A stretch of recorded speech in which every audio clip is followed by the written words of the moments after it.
যে টিকাদান শুরু হয়েছে, সকল 6 মাস থেকে 5 বছরের কম বয়সী মানুষ যেন এই টিকাটা তাড়াতাড়ি গ্রহণ করে। এক, অন্য যে বিষয়গুলো আছে টিকার সরবরাহ নিয়ে, কোল্ড চেইন নিয়ে, আপনারা বুঝতেই পারছেন আমাদের সরকার অত্যন্ত দ্রুত গতিতে আমরা পদক্ষেপ নিচ্ছি। যে জায়গাগুলোতে এই ঘাটতি আছে আমরা দায়িত্ব নিচ্ছি এবং দায়িত্ব নিয়েছি, সেই ঘাটতিগুলো আমরা পূরণ করছি।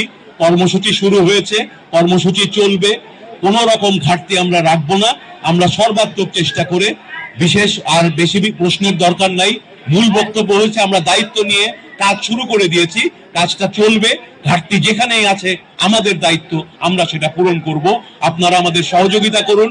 জনগণকে সম্পৃক্ত করার কাজে আপনাদের ভূমিকাটা আজকে সবচেয়ে গুরুত্বপূর্ণ। আসুন আমরা আজকের দিনে অন্তত সেটাতেই মনোযোগ দেই।